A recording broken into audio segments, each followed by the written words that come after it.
first thing I like to share with you, two extra homework. I like it very much.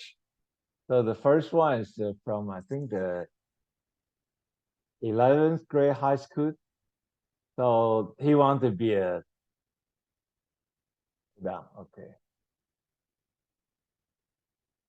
he wanted to be a doctor. Okay, I want to go to the famous university in U.S. It's great. Apparently, he had a good grade, and of course, there's a lot had to be done. I'm pretty sure he already accomplished a lot. So I'm pretty sure he's on his way to be a good doctor. Okay, of course, starting from getting to the good university first. Then he said he wants to fully comprehend what I learned in school and be productive wherever possible. It's a very important word. I'm glad that he has this mindset, be productive. And that means very result oriented. Okay, very result oriented. He want to produce. He want to have the limited time, but produce as much as possible. That's called productive. Yeah. And that's another interesting thing. Only talk when necessary. It's amazing because only mature people can understand this. Okay. Most of the time, people just like to talk about themselves, talk about what they know. Okay. Brag about what they know. But the key is nobody like to listen to the people brag about themselves. Okay? And everybody wants to listen to people when they can learn something. And another important thing is that if other people know it, say it, you don't have to say it. You just say something other people don't know. You just do something other people cannot add a value. And you're the only one can add value. And then you take action, say something. Okay. Otherwise, stay quiet, stay humble. And people like those who are friendly, humble, and quiet. But however, always contribute at a critical point. It's very important. Okay. Then the other to make myself better, retain information. That's important. Okay. Knowledge is important. And help the class, help the people learn. Okay. It's very important. So the overall, I think is very important. Is this person definitely has a very caring heart and like to be successful, but not for himself, not for the status, not for the bragging power, not for the money, but for helping the others. You have to understand this kind of person get help from God because this kind of person do everything that please God. If you please God, God will put all the effort to help you succeed. Will give you a direction, will guide in your life. So it's very important to understand. This is what Jesus did. This is what Jesus does. Jesus has all the power. He's very kind. He's always caring. Always help the people. Okay? So as a Christian, should be like Jesus. That's what you should do. Next one is also very good. It's very specific. What do I want to achieve in the coming school year? I want to win the state debate tournament. And that's very good. Okay. And what are the top three things? It's very methodical. The first thing, speaking drill, efficiency drill, as the rebutal reduce. Do practice runs, do in-depth original research and then practice. Okay. So you can say, you can pretty much see this use is very serious about what it's doing. Okay, that's very important. And detail about how to make those three things happen. Oh, it's good.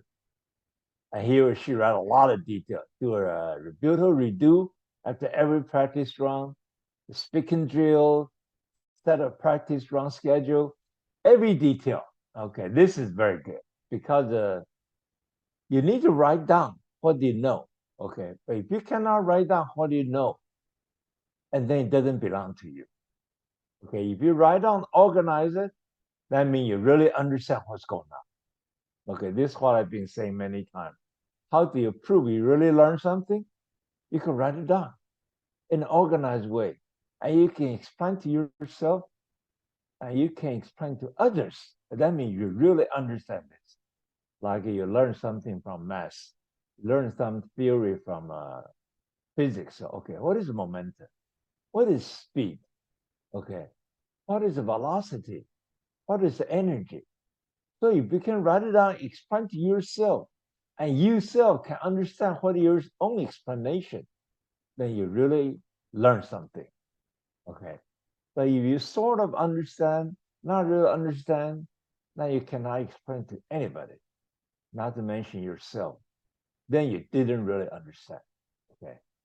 So the truth is about learning is deep dive and really can explain yourself in an organized way, then you really understand it.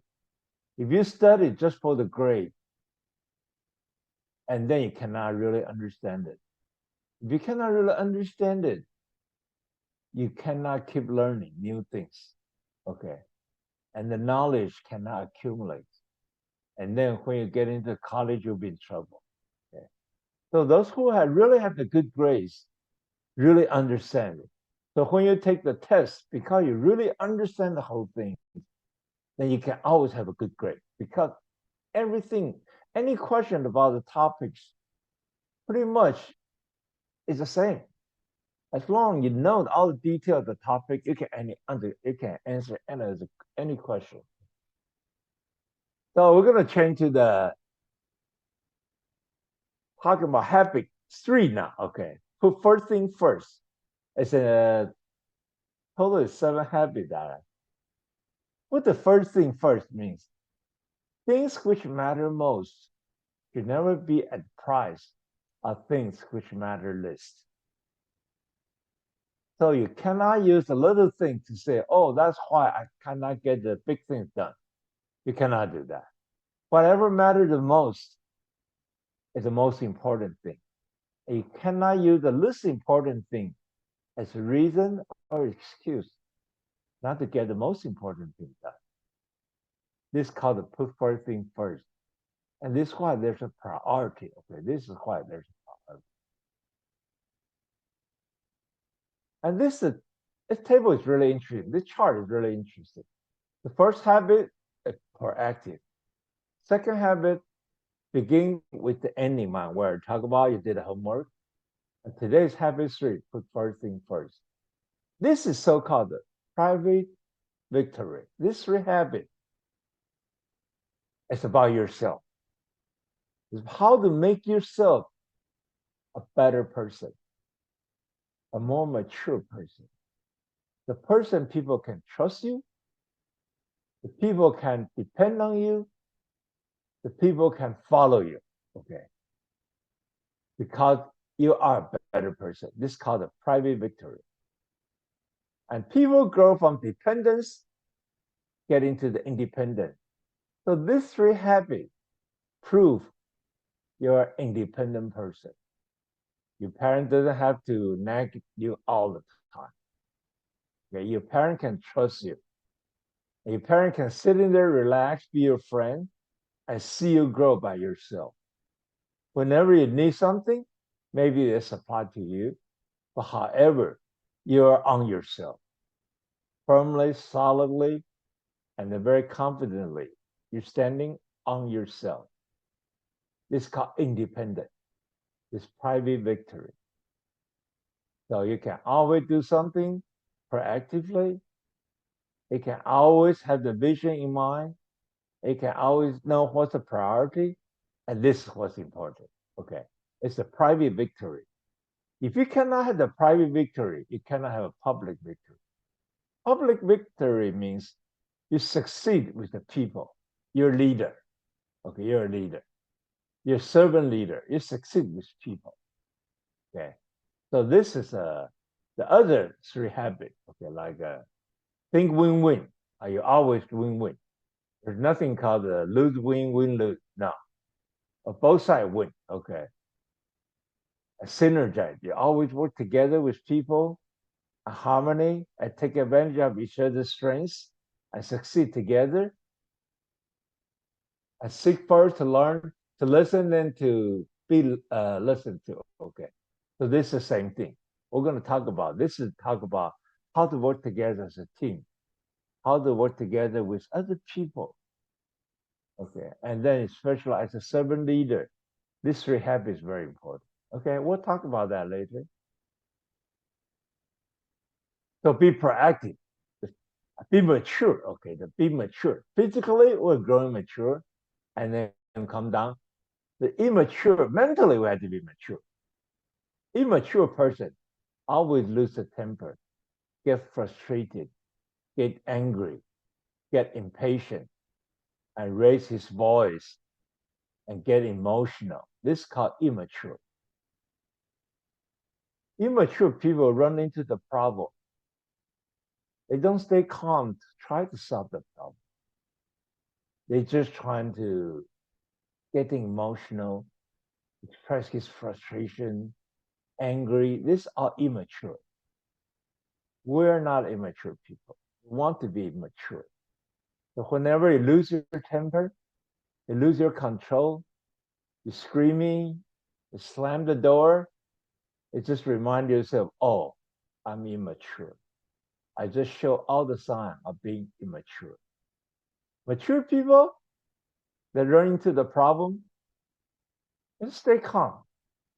Think about how to solve the problem, how to deal with the problem, how to deal with the people, how to deal with the parents getting mad at me, how to deal with friends who are trying to bully me. I think about it. I'm thinking about solution. I ask for advice. I ask for help. I take advantage of the resource around me to solve the problem, to make improvement as mature people. That's what leader does. Immature people always end up with failure. Nobody like them. Mature people, everybody loves them. Everybody like to listen to them. So you have to keep thinking about how do you want to move from immature to mature. Okay. And you always say something calmly, patiently, kindly. Speak patiently, kindly, and with your parents, with your classmates, and you always say something positive, encouraging. Oh, good job. Man, you're smart. Wow, how did you do that? I like to learn from you.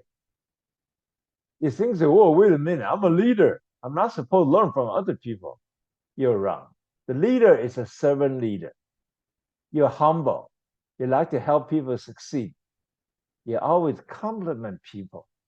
The more you compliment others, the more you praise others, and the other people like you a lot more. And then you become a leader. They will listen to you. Okay, so immature person and mature person have a big difference. Have a big difference. So you have to understand you have to be a mature person. How do you become a mature person? It's very important. You study the Bible and be like Jesus, and Jesus will help you to be a cool person. Okay, we can call cool person, mature person. Okay, you never seen Jesus get emotional, get mad, get angry. Well, he get upset.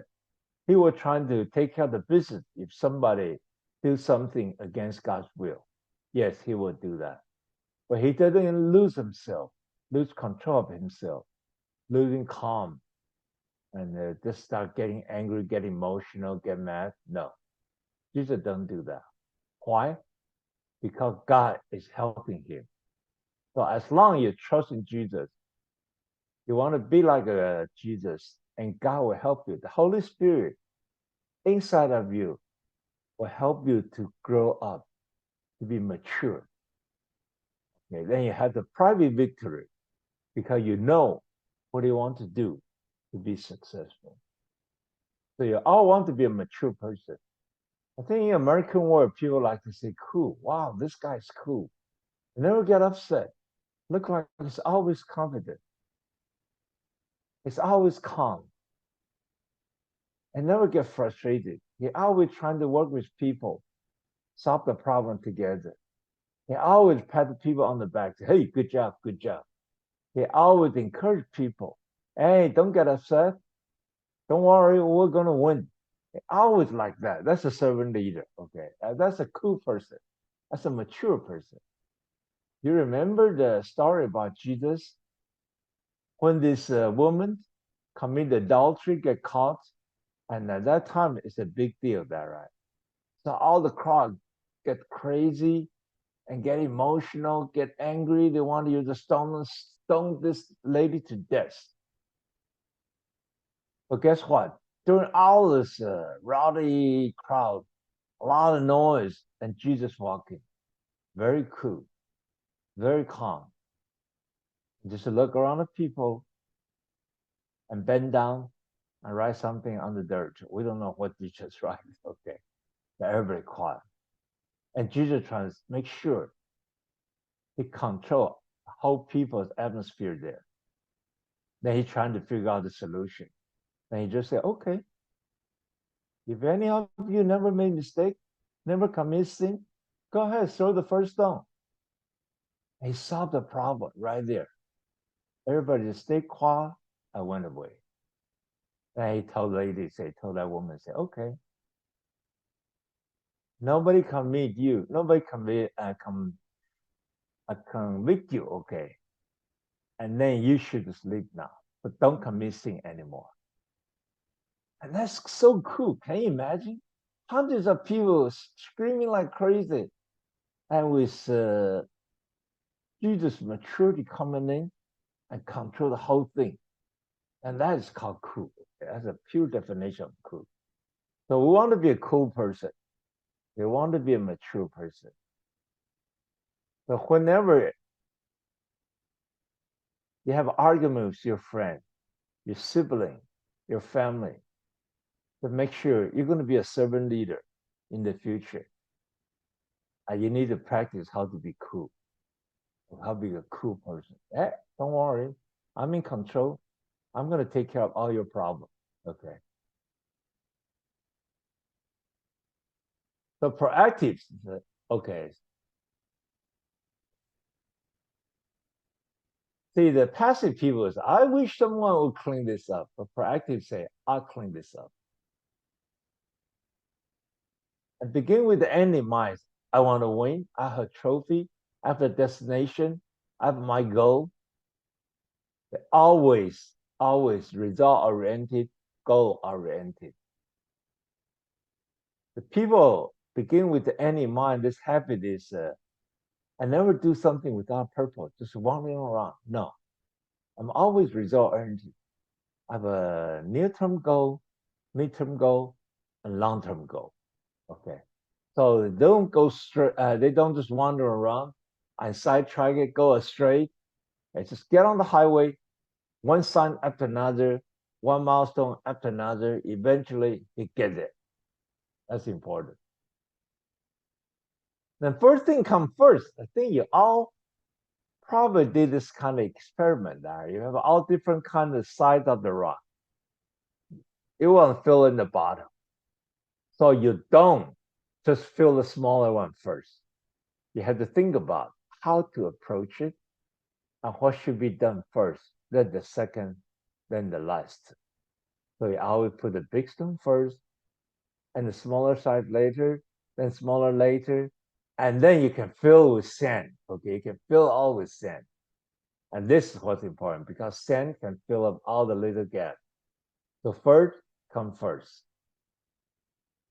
So proactive means I'm the force. I'm so motivated to do what is right without being told to do it. I'm not passive. So many times the youth can have argument with parents. Why? Because parents want you to do the good things, but you don't do it. You choose not to do it proactively. You choose to do it after the parent told you to do it. And that's not proactive, that's passive. Okay. So proactive person, you say, I'll do my homework. I'm going to prepare my exam. I got good grade. I'm going to practice piano. I'm going to do this, I'm going to do that. Proactive person know what is good and have the discipline. Listen, have the discipline to do it. Don't procrastinate. Okay. Don't procrastinate. You don't just put it up.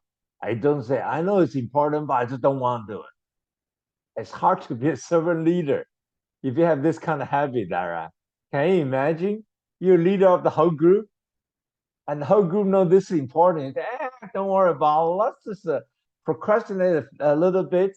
When we got time, when we got urgent, we can take care of it. Everybody who follow your leadership gonna get scared by you. That right? Wait a minute, this guy cannot be a good leader. I cannot trust him. So as a leader, the first thing you have to show is you're an independent person. You're a trustworthy person. People can count on you to lead them. Am I right? So you're self-motivated. You never be sloppy. You never procrastinate.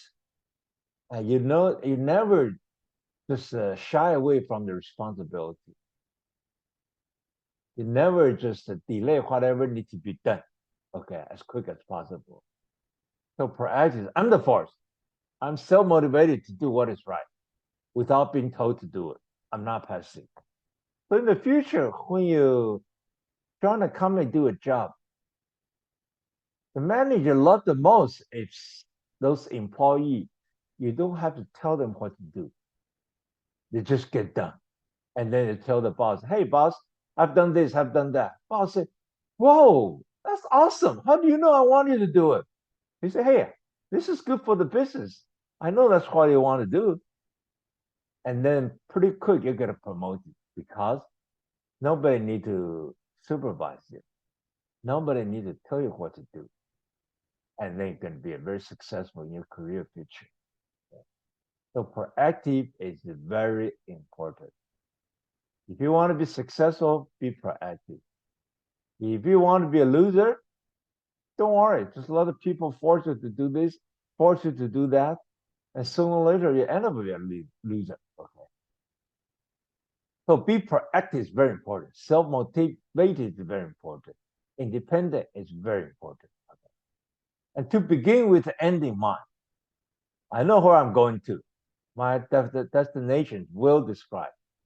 I've done my mental creation part after giving it a serious thought. My goal is value-based and principle-based. This is very important. And I love all those people who turn in the homework for the session 5 because you start practicing all the things. After you start practicing more and more, you become a very real dog. You become very good at the mission, the vision, and the plan. Okay, like I said before, good plan lead to good result. Bad plan lead to bad result. No plan lead to no result. Okay. Now we're talking about first thing first means during the process of physical creation. Remember, we always say there's a two creation. One's a physical creation, and one's the first mental creation, then the physical creation. Everything has been created twice. So during the process of physical creation, I scope out all tasks in a good plan. Just like I showed that use he or she want to be the debate. She want to win the debate tournament. But she had a plan, or he had a plan. That's very good. Okay, it's really good. So you keep thinking, keep thinking, keep thinking. So whenever you walk, you think about what you want to do, how to do it. Whenever you exercise, you can actually think about what you want to do, what you plan to do, because your mind can always keep working as long as it hurts you. Okay, like sometimes you're driving, you don't want to just think too much. Okay, forget about the focus on the direction or focus on the safety. Okay. Otherwise, your mind can always think. Okay. Once the first creation, the mental creation is right, it's perfect, the physical creation cannot go wrong because you already had the blueprint. You make a mistake, you correct it. You make a mistake, you correct it. Because the perfect blueprint is there. The plan is there. Okay. So this is why it's important. To plan, I know the priority sequence for each task. Like I say, if you reverse the priority, you cannot get to where you want to go. Okay, this is very important. Priority is very important. Like if you want to drive from California to Florida. Of course, the first priority, you need to know which highway you're taking.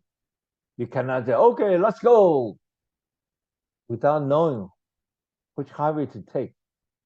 This is the first priority. The second priority, of course, you need to make sure car is in good shape because you're gonna have a few thousand miles you're gonna drive.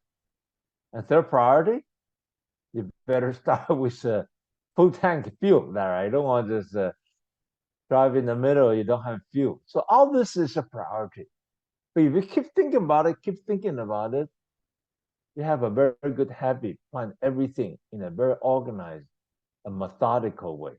You always heard the people say, doing a lot of things need a good methodology. Okay, what is the methodology? Methodology means the process. Get job done in a very methodical way, by sequence, by priority, and how you're going to do it with what kind of tool. It's called methodology. Okay, there's a sequence, there's a process, there's a detail about how this is going to get done. This is called methodology. If you don't have methodology, just like I say, you want to drive from California to Florida, you don't go through the direction, the path, the car, the safety, the fuel, everything. Then you don't have a methodology. You cannot just say, let's go and drive. Then you get lost pretty quick. Okay.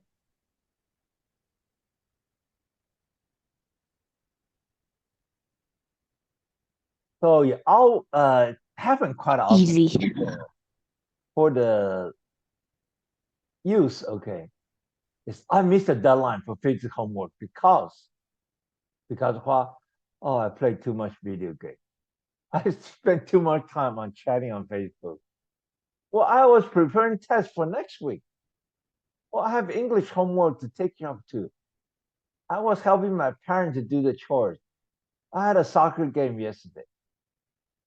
So it misses something important because a lot of good reason. Okay, not necessarily bad reason. Some are bad reason, but a lot of them might be good reason. Okay.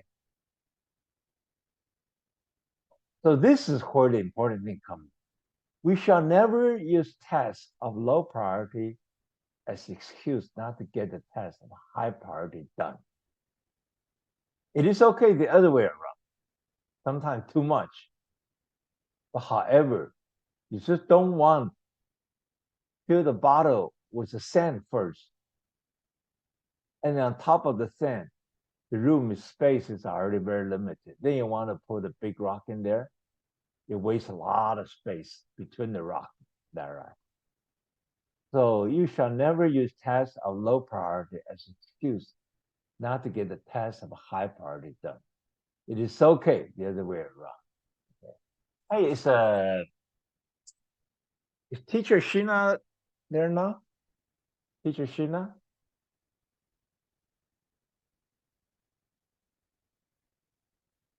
The teacher Sheena is not here.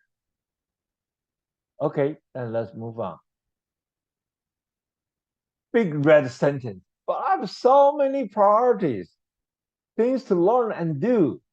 School, church, piano, orchestra, sports, party, community service, video game, Facebook, Chinese school, ah, blah, blah, blah, blah.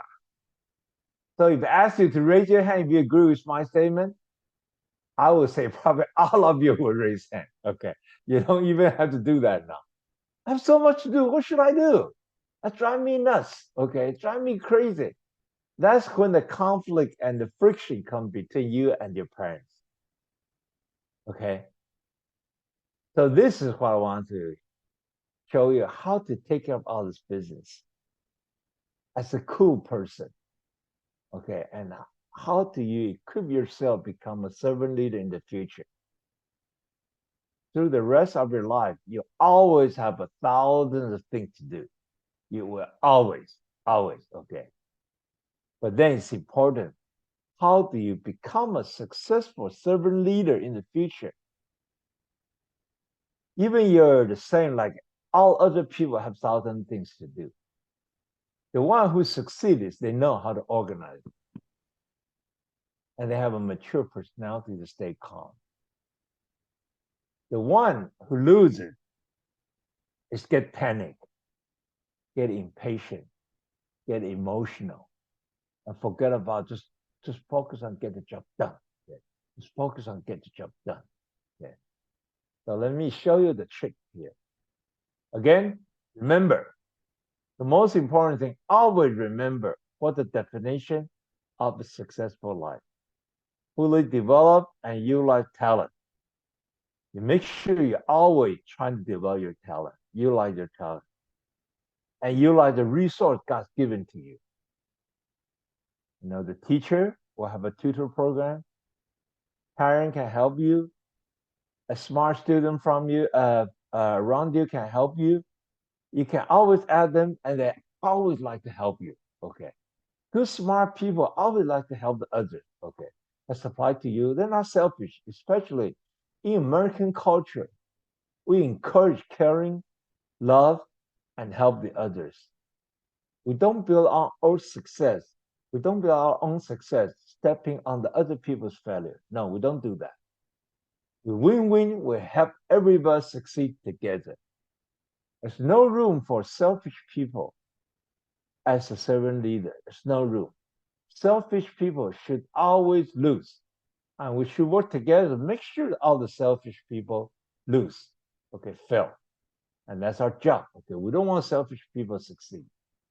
And God has applied to you and fulfill God's plan. God has a plan for you, okay, on earth. So keep thinking about it, keep praying about it, keep reading the Bible. God will gradually guide you to the plan He wants you to do it, okay? Now, of course, we have to manifest God's glory. So we just should be like Jesus, because Jesus has all God's image, caring and the patient, peaceful, joyful, always help the others. And this is Jesus, okay? I want to make this world a better place in God's kingdom through salvation of Christ.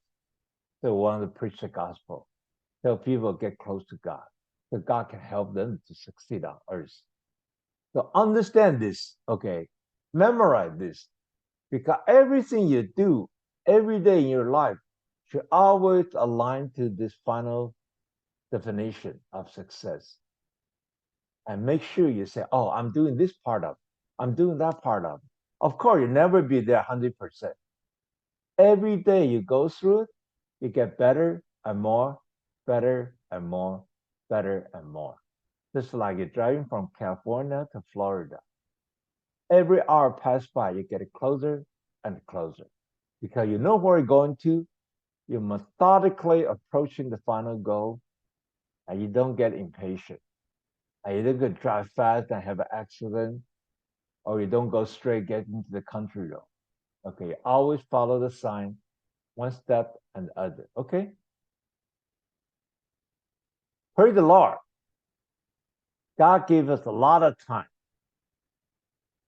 You have a lot of tasks, you have a lot of chore, a lot of challenge, but God gives a lot of time, intelligence and the talent.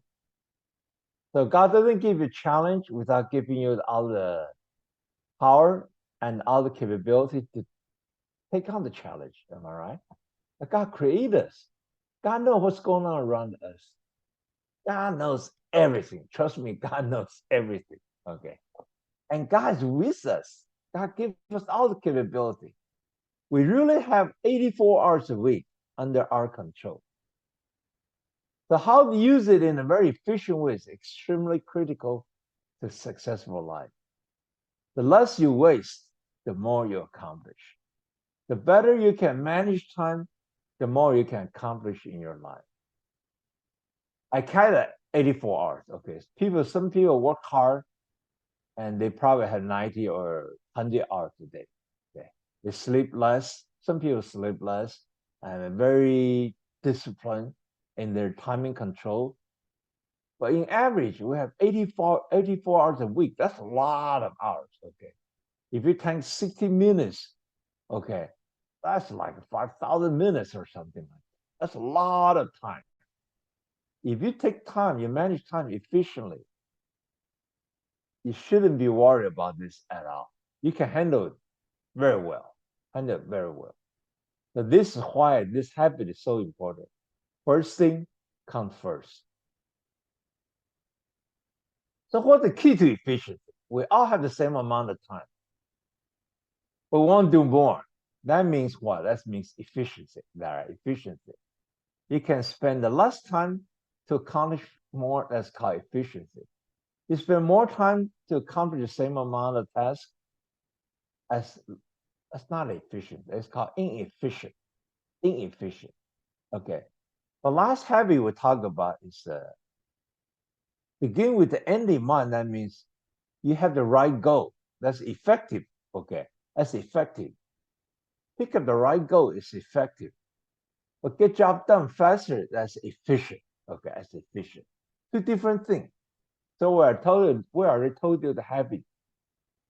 No, have the good direction, and that's important. Because you go the wrong direction, doesn't matter how efficient you are, you're going to lose miserably. Okay. So the first thing is make sure you have a right direction. You're taking the right shift, go to the right goal, the right city. Okay. Right car, right train to go to the city where you want to go. If you don't know which city you jump on the train, you're going to waste all your time. So what are the key to efficiency? Means you have the same amount of time, but you can accomplish a lot more than other people. What are the key? The first thing, focus. The focus. Okay, always focus. And I always like to say when I mention my R&D group in Texas Instruments, stay laser sharp, focus. What do you want to do? Put all the effort, get it done, and get done beautifully and perfectly. I call focus. When you're trying to do something, you don't just, oh, go have a snack. Oh, go over there, talk to somebody. Oh, go to the web surfing. No, if you want to do something, focus and get it done. Okay. The last thing you want to do, get distracted all the time. If you're extremely talented, extremely smart, maybe you can still have a good grade without focus. But if you focus, you can get good grade, and you can still have time to learn 100 times more things. Okay. Still can accomplish 100 times more things by focus. The focus is always the most important thing for efficiency. If you want to do something, don't get distracted. Just focus your mind on it, focus on physical behavior on it, and get job done. Okay. And diligent, of course, this is very important. If you don't work hard, you're lazy, you're sloppy, then forget about it. Okay. You're not going to have efficiency. You're not going to be successful anyway. Okay. You're not going to be successful anyway. Okay. Nobody likes sloppy people. Nobody likes lazy people. Nobody likes the people who don't want to do anything. I hope like a monarch going to fall in his lap. No. Okay. If you want to be a successful leader, you have to working hard. You have to be diligent. Okay. I'm not talking about smart here. Okay. Not smart here. We're not talking about IQ here. Okay. Nothing we talk about is IQ. Okay. And passion. You have to know what you like to do, Lara. If you do what you like to do, it's going to be efficient. If you do something you don't like to do, then it's not going to be efficient. Okay, this is very important. In the future, when you have choice, pick up something you have passion to do it, it's easier to be more successful. If you don't have a passion to do it, if you have a choice and choose something, you do have passion. But then, of course, the challenge part is you say, oh, I don't have passion to study. Okay. And that's where the problem. Okay. For something you have to do. Okay. For something you have to do. Because that's the step to the future success. Not necessarily like to do or not. You have to do. Then if you have to do, you don't have passion, what do? You pray. Okay. You pray to God. Say, hey, God, I know my parents tell me to do this. I know it's good for me to be a successful person in the future. But I'm sorry, I just don't have interest now. I don't have the drive now. I don't have that desire. What should I do? You pray. You pray. Okay, you pray to God, and God will give you the passion. And this is where the discipline comes in. Discipline means if something you have to do it, if you don't like it, do it, you still force yourself to do it. It's a discipline. Okay, it's a discipline. It's to make a difference between the success and the loser. Okay. Then talent. Of course, in order to be efficient, you need to have a talent to do it. If you don't have a talent to play basketball, maybe you should play volleyball. But you don't want to keep working on basketball, okay, because you don't have talent, then you cannot be efficient. Then goal oriented, like I say, you want to be efficient. The most important thing is to have the right goal first, and then you drive straight line to the goal. You don't drive the zigzag line go to the goal. Okay, this is called goal oriented. Then wisdom from God. You need to pray to God to get the wisdom. Okay, wisdom is always say, hey, how to deal with people right, how to do things right. Okay, how to be methodical, how to say the right thing. So this is our wisdom. Only God can give you the wisdom. Okay, people don't give you the wisdom. People give you some advice how to handle things in a skillful way. Okay, usually they don't give the right wisdom. All the wisdom, true wisdom from God. Okay. So is teacher Sheena here? Yes, I'm here. Yeah. Do you want to have some comment? Yes. So I want to comment on the slide that you showed again. I think this is the many times you show the same slide regarding success. Yeah.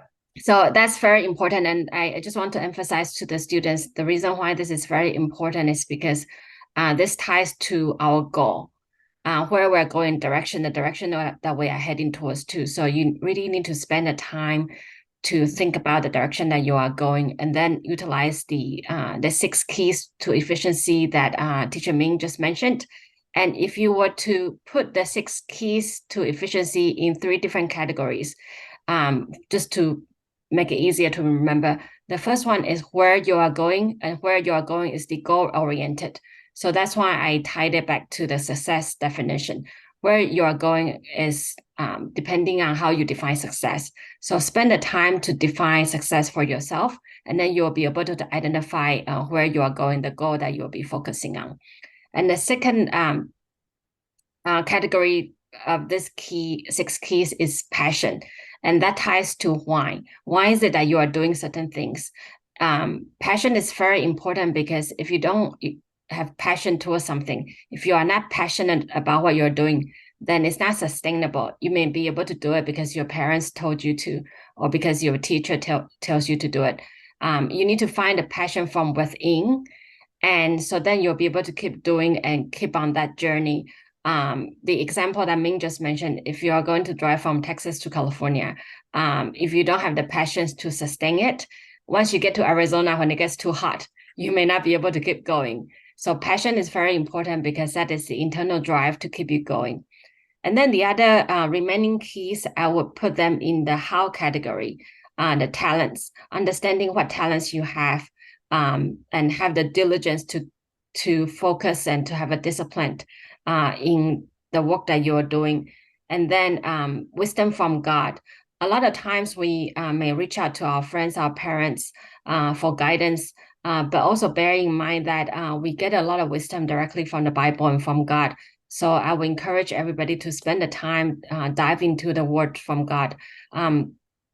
Even for me, I'm in my late 40s and spending 20 plus years in the corporate world. I also find that a lot of times, in addition to the coaching I get from my company, a lot of coaching that really helped me is actually coaching directly from the God, and that is through the words from the Bible. So to summarize, I would put these 6 keys of efficiencies into 3 different categories. The first one is where, that's the goal. And the second one is why, the passion. And the third category is how, and that is focus, diligence, wisdom from God, and talent. Man. All right. Thanks a lot. Thanks a lot for teacher Sheena. So now, very interesting thing. We want you to be efficient on time management. And this is very, very popular, famous time management matrix. Some of you probably are aware of it, some of you probably not. But anyway, it's very, what I call a popular approach now, okay? To approach everything by put into the 4 quadrants, okay? This for time management. So let's focus on time management, 4 quadrants. The first things on the top is urgent and not urgent. And the left is important and not important. So we always have four combinations: urgent and important, urgent, not important, not urgent, but it's important, not urgent, and not important. So for all the students, for everybody actually, you have these four quadrants. It's urgent and important. Of course, you have to do it now. Okay. Not urgent, but it's important. That means, oh, you don't have to do it now, but you have to do it sooner or later. And third quadrant is it's urgent. It's not important. You don't have to do it, but somehow it's urgent. Somebody call you, you have to answer the phone. You have to buy something. Okay, you have to take a shower. You have to eat. Okay, something urgent, but not necessarily important. Okay, then not urgent and not important. And I think we all are very good at doing it. A lot of youth are very good at doing this. What are this? Video game and chatting and serving the phone, web surfing, all this stuff. We call it time waster. Let's look at it here. Urgent and important, you have to do it. Not urgent, but important, you schedule it because you have to do it sooner or later. And when to do it is important. It's urgent, but not important. If you have this, of course, you're not a business manager. Okay, but in the future, you can delegate somebody to do it.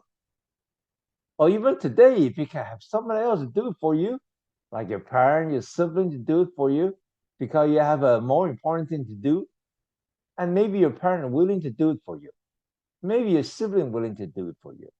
Okay, so this is the urgent but not important. But last thing, what do you want to do? It's not urgent, and also it's important, but you keep doing it. What should you do? Delete it, get rid of it, because this quadrant stop you from being a successful person in the future.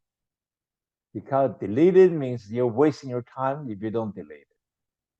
And time is a very important gift from God to everybody, and same amount of time for everyone. So if you waste time, other people don't waste time, you already fall behind. If every day you're wasting more and more, you fall farther and farther behind. They're going to be a very successful leader, and you're going to be a very sorrow loser. So it's your decision now. You want to waste time on non-urgent and important thing, which is not going to help you to be successful, or you want to keep doing it until you definitely are not going to be successful. This is your decision now, and every day. Think about it, okay? You want to do it, or you don't want to do it. The key is, are you going to waste time God give to you, or you don't want to waste time God give? I tell you one thing is for sure. The people who are very successful leader in the future in the business, make a lot of money and give all the money away to help the others, are the person don't waste time here at all. Okay? So if you're arguing with parents, say, oh, I want to play video game. Oh, I'm talking with my friend on the computer. Ask yourself, is for this purpose or just for the purpose that you feel good? Feeling good had nothing to do with successful. Okay. Feeling good had nothing to do with being successful in the future. Okay. So it's very important you understand all the activity. Like you have a assignment deadline, you have a crisis, you're cramming for exam, emergency, last minute preparation. These are urgent things. Now urgencies, okay, reading the lecture note, personal development, plan study, exercise. It's not urgent, but it's very important. Many times you have so many urgent, important things happening. It's because when it's not urgent, you're not taking care of it. Let me repeat one more time. Most of the time, you have so much urgent and important thing. So you had to burn midnight oil and study and couldn't sleep enough because you didn't schedule and plan well on those important things. until it's too urgent for you. So this is very, very important. I give you my example on my college life. I always work on this quadrant. Get prepared, get prepared, get prepared. Guess what happened? The weekend before the exam, I always go to watch a movie. Why? Because nothing urgent to me. I was ready. And I graduated from top of the class. Even I'm not smart at all. I just work hard. I just work hard. And I studied a sophomore, junior class when I was a freshman. So I always get prepared, way ahead of others. But I have to work hard. I have to work hard. I have to just do all the things. Focus, diligent, working hard, working hard, working hard, and the passion, everything like that. Okay. So this is very important. Now urgent, go to urgent and stop this and take care of this kind of things as quick as possible. Delegate and take care of quick. Okay. And then go over and get over with it and move on. Okay. Schedule, delete, do, delegate. So this important plus urgent means critical issue, emergency, last minute work. Working on a very important project that's due in the next day. That's more like urgent, important. Important, not urgent, principal, goal, long-term projects, strategizing, planning for important long-term projects. Urgent but not important, interruption, a lot of interruption. Our life, a lot of interruption. Distraction, low value, busy work. Okay. A phone call, replying to email, time tracking, etc. Not important, of course, time wasting, trivia, social media scrolling, mindless web browsing. Okay, just sitting there, don't do nothing, and let the most precious gift from God slip away from your finger. And this is definitely no. Complete wipe it out. Okay. So we have 2 more minutes to give you homework. A very interesting homework. Take your time to do it. You don't have to rush it. Okay. Listing the activity you're doing that is in quadrant 4. Neither urgent nor important. Write it down. You probably have a 5, 10, 20, some people 100. Okay, write it down. And talk to your parents and say, I want to get rid of all of this from my life. The second thing, list activity you're doing as in quadrant 3. Urgent, but unimportant. Why? How to reduce it. Third, list a situation you often run into in the quadrant 1. Urgent and important. Then you ask questions. Is there anything you can do to reduce them to the minimum? But tell you the truth, I already give you the answer there. Just like when I was in college. I studied hard every day. Right after the exam, midterm exam, I start studying again now already. Okay. Because I don't want urgent and important thing happen to me. And list the tasks that are in quadrant 2, are not urgent but important. How can you spend more time on those tasks most of the time? Okay, you want to spend more time on this quadrant. So that means basically one word called plan ahead. Plan ahead. That is what? That is proactive. Am I right? If you start studying for tomorrow's exam, and that's passive because the pressure there, you didn't do it well, you have to do it now, that's passive person. You're not independent person if you're passive. Proactive means, oh, don't worry, I'm already ready now. Okay. So this is totally different thing. Okay. Of course, there's a lot to do with your IQ. Okay. But that's a good thing for me. Is I'm not a high IQ guy. Actually, my IQ is low. So I do plan ahead. I do study hard. I work hard. And I build up my right personality, right discipline, right habit. And that helped me in the professional career in the future. Okay, that helped me to be a leader in the future. So you should do the same thing, right?